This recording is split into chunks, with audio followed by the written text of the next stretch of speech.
ನಮಸ್ಕಾರ.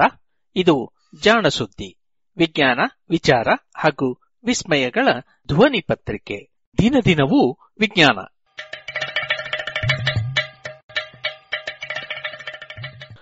ಸಂಪುಟ 3 ಸಂಚಿಕೆ 323 ಆಗಸ್ಟ್ 10, 2020. ವೈದ್ಯ ಲೋಕದ ಆಕಸ್ಮಿಕಗಳು.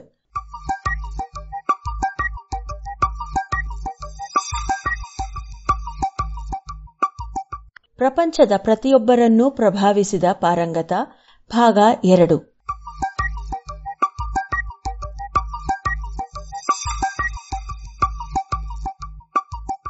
ಡಾಕ್ಟರ್ ಯಲ್ಲಾಪ್ರಗಡ ಸುಬ್ಬಾರಾವು ಲೆಡರ್ಲೆ ಪ್ರಯೋಗಾಲಯದಲ್ಲಿ ಫೋಲಿಕ್ ಆಮ್ಲದ ಕಾರ್ಯಚಟುವಟಿಕೆಗಳನ್ನು ಪತ್ತೆ ಮಾಡಿದ್ದಾಗಿತ್ತು. ಅದನ್ನು ರಾಸಾಯನಿಕವಾಗಿ ತಯಾರಿಸುವ ಸವಾಲನ್ನು ಎದುರಿಸಿಯಾಗಿತ್ತು. ಅವರ ತಂಡದ ಮುಂದಿನ ಗುರಿ ಫೋಲಿಕ್ ಆಮ್ಲದ ಪರಿಣಾಮಗಳನ್ನು ನಿಷ್ಕ್ರಿಯಗೊಳಿಸುವ ಒಂದು ರಾಸಾಯನಿಕವನ್ನು ಪತ್ತೆ ಮಾಡುವುದು.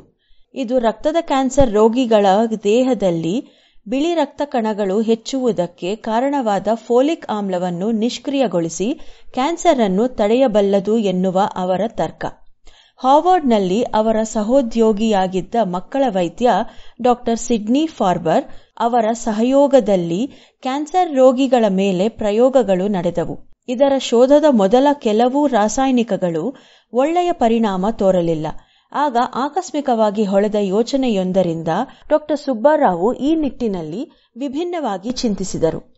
ಭಾರತದಲ್ಲಿದ್ದಾಗ ಕೆಲವು ಜಾದೂಗಾರರು ಒಂದೇ ರೀತಿ ಕಾಣುವ ಅವಳಿ ಮಕ್ಕಳನ್ನು ಬಳಸಿಕೊಂಡು ಕೆಲವು ಅಪ್ರತಿಮ ಜಾದೂ ಆಟಗಳನ್ನು ತೋರುತ್ತಿದ್ದರು. ಆದರೆ ಅಲ್ಲಿ ಇರುವುದು ತದ್ರೂಪಿ ಅವಳಿಗಳು ಎಂದು ಜನಕ್ಕೆ ತಿಳಿಯುತ್ತಿರಲಿಲ್ಲ. ತಮ್ಮೊಬ್ಬ ಸ್ನೇಹಿತ ಇಂತಹ ಅವಳಿಗಳಲ್ಲಿ ಒಬ್ಬನಾದ್ದರಿಂದ ಡಾಕ್ಟರ್ ಸುಬ್ಬಾರಾವು ಅವರಿಗೆ ಈ ರಹಸ್ಯ ತಿಳಿದಿತ್ತು. ಆ ಜಾದೂ ಆಟದ ರೀತಿಯಲ್ಲೇ ಒಂದು ರಾಸಾಯನಿಕವನ್ನು ಶರೀರದೊಳಗೆ ಕೆಲಸ ಮಾಡದಂತೆ ನಿಷ್ಕ್ರಿಯಗೊಳಿಸಬೇಕೆಂದರೆ ಅದೇ ರಚನೆಯ ಮತ್ತೊಂದು ರಾಸಾಯನಿಕವನ್ನು ತಯಾರಿಸಬೇಕು. ಆದರೆ ಮೂಲ ರಾಸಾಯನಿಕದ ಯಾವ ಭಾಗ ರಾಸಾಯನಿಕ ಕ್ರಿಯೆಯಲ್ಲಿ ಮಹತ್ವದ ಪಾತ್ರ ವಹಿಸುತ್ತದೋ ಆ ಭಾಗ ಮಾತ್ರ ಸಂಪೂರ್ಣವಾಗಿ ಭಿನ್ನವಾಗಿರಬೇಕು. ಹೀಗಿರುವಾಗ ಮಾತ್ರ ಒಂದು ಸಮರ್ಥ ವಿರೋಧಿಯನ್ನು ಸೃಷ್ಟಿಸಲು ಸಾಧ್ಯ ಎಂದು ಲೆಕ್ಕಾಚಾರ ಹಾಕಿದರು. ಇದೇ ಮಾದರಿಯನ್ನು ಅನುಸರಿಸಿ ಫೋಲಿಕ್ ಆಮ್ಲದ ರಚನೆಯನ್ನೇ ಹೋಲುವ, ಆದರೆ ಕೊನೆಯ ಭಾಗದಲ್ಲಿ ಮಾತ್ರ ವಿಭಿನ್ನ ರಚನೆ ಇರುವ ಅಮೈನೋಪ್ಟೆರಿಸ್ ಎಂಬ ಸಂಯುಕ್ತವನ್ನು ತಯಾರಿಸಿ 1947ರಲ್ಲಿ ಡಾಕ್ಟರ್ ಫಾರ್ಬರ್ ಅವರಿಗೆ ನೀಡಿದರು. ಈ ಔಷಧ ರಕ್ತದ ಕ್ಯಾನ್ಸರ್ ಇದ್ದ ರೋಗಿಗಳಲ್ಲಿ ಬಹಳ ಒಳ್ಳೆಯ ಪರಿಣಾಮ ತೋರಿತು. ಲೆಡರ್ಲೆ ಪ್ರಯೋಗಾಲಯ ಈ ಔಷಧವನ್ನು ತಯಾರಿಸಿ ಮಾರುಕಟ್ಟೆಗೆ ಬಿಟ್ಟಿತು. ಶರೀರಕ್ಕೆ ಅಗತ್ಯವಾದ ವಿಟಮಿನ್ ಅನ್ನು ವಿರೋಧಿಸುವ ರಾಸಾಯನಿಕವನ್ನು ಕೂಡ ಒಂದು ಚಿಕಿತ್ಸೆಯನ್ನಾಗಿ ಬಳಸಿಕೊಳ್ಳಬಹುದು ಎಂಬ ಆಲೋಚನೆ ಕ್ರಾಂತಿಕಾರಕವಾಗಿತ್ತು.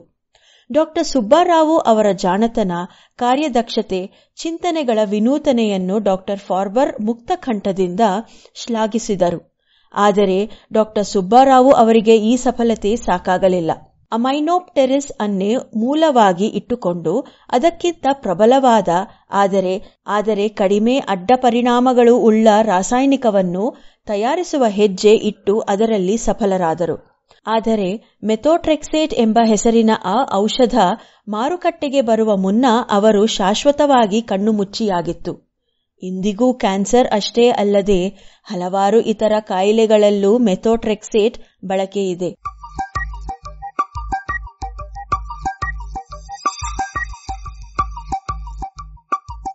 ಅಮೆರಿಕದಲ್ಲಿ ದಶಕಗಳಿಂದ ನೆಲೆಸಿದ್ದರೂ ಡಾಕ್ಟರ್ ಸುಬ್ಬಾರಾವು ಅವರ ಮನಸ್ಸು ಭಾರತದಲ್ಲೇ ಇತ್ತು. ಬಡದೇಶಗಳ ಕಾಯಿಲೆಗಳನ್ನು ಶ್ರೀಮಂತ ದೇಶಗಳ ಔಷಧೋದ್ಯಮಗಳು ಗಂಭೀರವಾಗಿ ಪರಿಗಣಿಸುತ್ತಲೇ ಇರಲಿಲ್ಲ.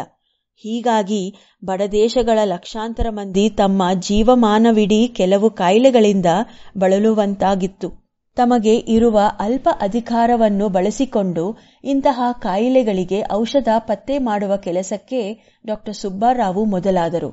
ಭಾರತದ ಸಾವಿರಾರು ಮಂದಿಯನ್ನು ಕಾಡುತ್ತಿದ್ದ ಆನೆಕಾಲು ರೋಗಕ್ಕೆ ಔಷಧ ಪತ್ತೆ ಮಾಡುವ ನಿಟ್ಟಿನಲ್ಲಿ ಹಲವಾರು ರಾಸಾಯನಿಕ ಸಂಯುಕ್ತಗಳ ಪರೀಕ್ಷೆ ನಡೆಯಿತು. ಕಡೆಗೆ 1946ರಲ್ಲಿ ಇದಕ್ಕೆ ಡಿಇಸಿ ಎಂಬ ಔಷಧ ಪತ್ತೆ ಮಾಡಿ ಅದನ್ನು ಹೆಟ್ರೋಝೋನ್ ಎಂಬ ಹೆಸರಿನಲ್ಲಿ ಲೆಡರ್ಲಿ ಪ್ರಯೋಗಾಲಯ ಮಾರುಕಟ್ಟೆಗೆ ಬಿಟ್ಟಿತು.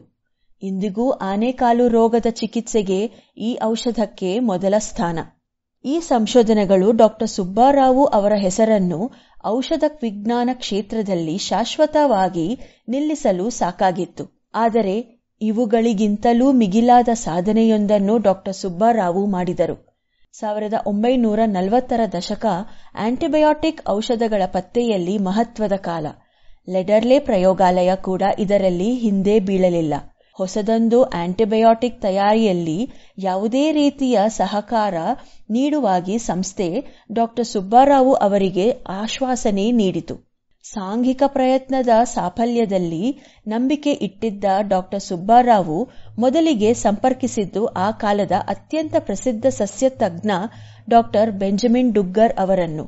70 ವರ್ಷ ಹರೆಯದ ಡಾ ಡುಗ್ಗರ್ ತಮ್ಮ ಜೀವನದ 50 ವರ್ಷಗಳನ್ನು ಸಸ್ಯಗಳ ಸಂಶೋಧನೆಯಲ್ಲೇ ತೊಡಗಿಸಿಕೊಂಡಿದ್ದರು. ಗುಣಗ್ರಹಣದಲ್ಲಿ ಡಾ ಸುಬ್ಬರಾವು ಅವರಿಗೆ ಇದ್ದ ಸಾಮರ್ಥ್ಯದ ಪ್ರತೀಕ ಇದು. 1945ರ ಸುಮಾರಿಗೆ ಎರಡನೆಯ ಮಹಾಯುದ್ಧ ಕೊನೆಗೊಳ್ಳುತ್ತಿತ್ತು.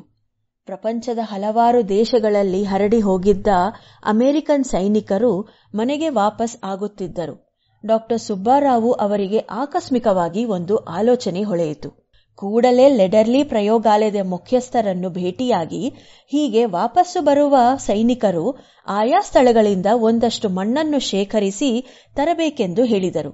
ಈ ವಿಲಕ್ಷಣ ಬೇಡಿಕೆಯಿಂದ ಚಕಿತರಾದರೂ ಡಾ ಸುಬ್ಬರಾವು ಅವರ ಮೇಲೆ ಇದ್ದ ಅಗಾಧ ನಂಬಿಕೆಯಿಂದ ಲೆಡರ್ಲಿ ಪ್ರಯೋಗಾಲಯದ ಮುಖ್ಯಸ್ಥರು ಅಮೆರಿಕನ್ ಸರ್ಕಾರದ ಮೇಲೆ ತಮಗೆ ಇದ್ದ ಪ್ರಭಾವವನ್ನು ಬಳಸಿ ಸೈನಿಕರಿಂದ ಮಣ್ಣನ್ನು ತರಿಸಿದರು.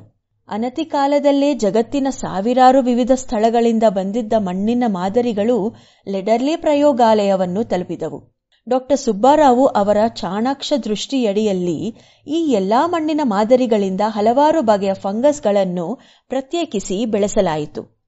ಪ್ರತಿಯೊಂದು ಫಂಗಸ್ನಿಂದಲೂ ಯಾವುದಾದರೂ ಆಂಟಿಬಯೋಟಿಕ್ ಔಷಧ ಪಡೆಯಬಹುದೇ ಎಂದು ವಿಶ್ಲೇಷಿಸಲಾಯಿತು. ಹಗಲು ರಾತ್ರಿಗಳ ಪರಿವೇ ಇಲ್ಲದ ಸತತ ಪ್ರಯತ್ನದ ನಂತರ ಡಾ ಡುಗ್ಗರ್ ಅವರ ನೇತೃತ್ವದಲ್ಲಿ ಡಾ ಸುಬ್ಬರಾವು ಅವರ ತಂಡ ಬಂಗಾರ ಬಣ್ಣದ ಔಷಧವೊಂದನ್ನು ಪಡೆಯಿತು. ಬಹುತೇಕ ಎಲ್ಲಾ ರೀತಿಯ ಬ್ಯಾಕ್ಟೀರಿಯಾಗಳ ಮೇಲೂ ಪ್ರಭಾವಶಾಲಿಯಾಗಿದ್ದ ಈ ಔಷಧವನ್ನು ಆರಿಯೋಮೈಸಿನ್ ಎಂದು ಕರೆದರು. ಸುಮಾರು 3 ವರ್ಷಗಳ ಎಲ್ಲಾ ಪರೀಕ್ಷೆಗಳನ್ನು ದಾಟಿ ನಂತರ ಈ ಔಷಧ ಮಾರುಕಟ್ಟೆಯಲ್ಲಿ ಲಭ್ಯವಾಯಿತು. ಆರಿಯೋಮೈಸಿನ್ ಅನ್ನು ಮೂಲವಾಗಿ ಇಟ್ಟುಕೊಂಡ ಹಲವಾರು ಔಷಧ ಪ್ರಯೋಗಾಲಯಗಳು ಅದರ ಮತ್ತಷ್ಟು ಉತ್ತಮ ಪ್ರಭೇದಗಳನ್ನು ತಂದವು. ಅವುಗಳ ಹಕ್ಕುಸ್ವಾಮ್ಯ ವಿಷಯದಲ್ಲಿ ದೊಡ್ಡ ಗಲಾಟೆಯಾಯಿತು.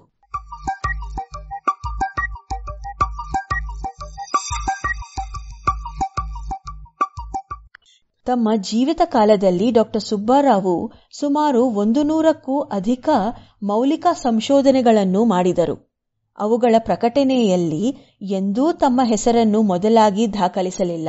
ಆಯಾ ಸಂಶೋಧನೆಯಲ್ಲಿ ಕೆಲಸ ಮಾಡಿದ ಎಲ್ಲರನ್ನೂ ಸಂಶೋಧಕರ ಹೆಸರಿನಲ್ಲಿ ಅಕಾರಾದಿಯಾಗಿ ಪ್ರಕಟಿಸುತ್ತಿದ್ದರು. ಹೀಗಾಗಿ ಅವರ ಹೆಸರು ಆ ಪಟ್ಟಿಯಲ್ಲಿ ಎಲ್ಲೋ ಮಧ್ಯದಲ್ಲೋ ಕೊನೆಯಲ್ಲೋ ಬರುತ್ತಿತ್ತು. ತಮ್ಮ ಜೀವನವುದ್ದಕ್ಕೂ ನೋವು ಕಂಡ ವಿಶ್ವಾಸಘಾತೆಯನ್ನು ಅನುಭವಿಸಿದ ಡಾ ಸುಬ್ಬರಾವು ಯಾರಿಗೂ ನೋವು ನೀಡದೆ ಎಲ್ಲರನ್ನೂ ವಿಶ್ವಾಸ ತೋರುತ್ತಾ ಇದ್ದದ್ದೇ ಒಂದು ಸೋಜಿಗ. ಜಗತ್ತಿನಲ್ಲಿ ಅಂತಹವರು ಬಹಳ ಅಪರೂಪ. ಈ ಸರಳ ವ್ಯಕ್ತಿ ಅಗತ್ಯ ಸಂದರ್ಭಗಳಲ್ಲಿ ಪ್ರತಿಷ್ಠೆಗೆ ಇಳಿಯದೆ ಎಂತಹುದ್ದೇ ಕೆಲಸಗಳನ್ನೂ ಮಾಡಿದ ಉದಾಹರಣೆಗಳಿವೆ. ಫೋಲಿಕ್ ಆಮ್ಲದ ಸಂಶೋಧನೆಯ ವೇಳೆ ಸಂಶೋಧನೆಗೆ ಕಸಾಯಿಖಾನೆಯಿಂದ ಯಕೃತ್ತನ್ನು ತರಬೇಕಾಗುತ್ತಿತ್ತು. ಅದನ್ನು ಕೊಯ್ದ ತಕ್ಷಣವೇ ತರಬೇಕಾಗುತ್ತಿತ್ತು. ಒಮ್ಮೊಮ್ಮೆ ವಾಹನ ಸಿಗುತ್ತಿರಲಿಲ್ಲ. ಆಗೆಲ್ಲ ತಡವಾಗಬಾರದು ಎಂದು ಖುದ್ದು ಡಾ ಸುಬ್ಬರಾವು ಅವರೇ ತಮ್ಮದೇ ಕಾರಿನಲ್ಲಿ ತಮ್ಮೊಬ್ಬ ಸಹಾಯಕನೊಡನೆ ಹೋಗಿ ಕಾರಿನ ಡಿಕ್ಕಿಯಲ್ಲಿ ಯಕೃತ್ ತುಂಬಿಕೊಂಡು ಬರುತ್ತಿದ್ದರು. ಕಾರು ಓಡಿಸುವಾಗ ಅದು ಅಲುಗಿ ಅದರಿಂದ ಕೆಂಪು ಬಣ್ಣದ ದ್ರವ ಹೊರಗೆ ಸೋರುತ್ತಿತ್ತು.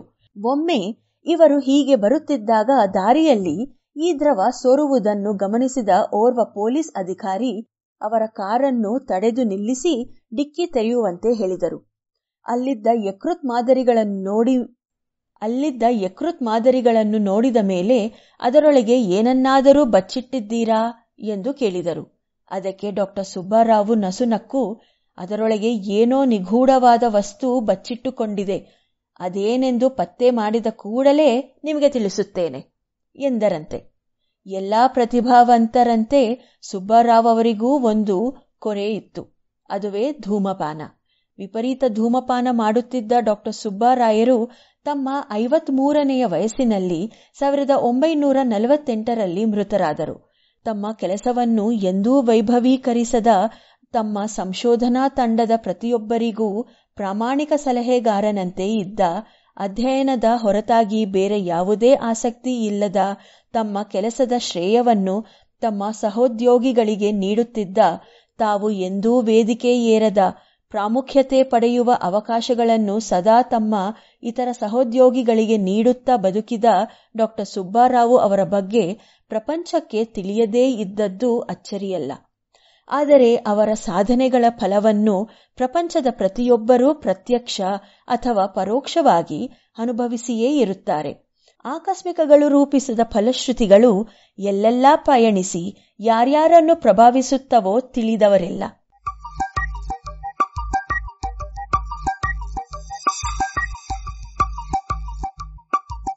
ಇದು ಇಂದಿನ ವೈದ್ಯಕೀಯದಲ್ಲಿ ಆಕಸ್ಮಿಕಗಳು. ರಚನೆ ಕಿರಣ್ ಸೂರ್ಯ, ಜಾಣಧ್ವನಿ ಅಶ್ವಿನಿ.